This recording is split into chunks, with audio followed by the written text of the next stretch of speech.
આવેલી મુખ્ય પાસપોર્ટ ઓફિસને વહેલી સવારે ઈમેલ દ્વારા બોમ્બથી ઉડાવી દેવાની ગંભીર ધમકી મળતા સમગ્ર સરકારી તંત્રમાં દોડધામ મચી ગઈ હતી।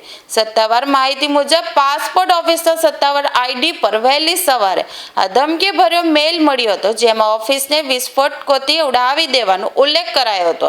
આ મેલ મળતાની સાથે જ સુરક્ષાના ભાગરૂપે કચેરીના તમામ કર્મચારીઓ અને અરજદારોને તાત્કાલિક બહાર કાઢી બિલ્ડિંગ ખાલી કરાવવામાં આવી હતી, જેના કારણે આસપાસના વિસ્તારોમાં પણ ભયનો માહોલ જોવા મળ્યો હતો।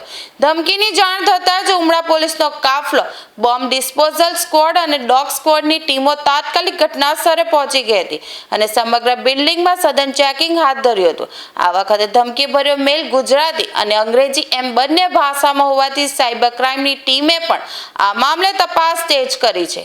પોલીસ દ્વારા આઈપી એડ્રેસના આધારે મોકલનાર શખ્સને ટ્રેસ કરવાના પ્રયાસો હાથ ધરવામાં આવ્યા છે।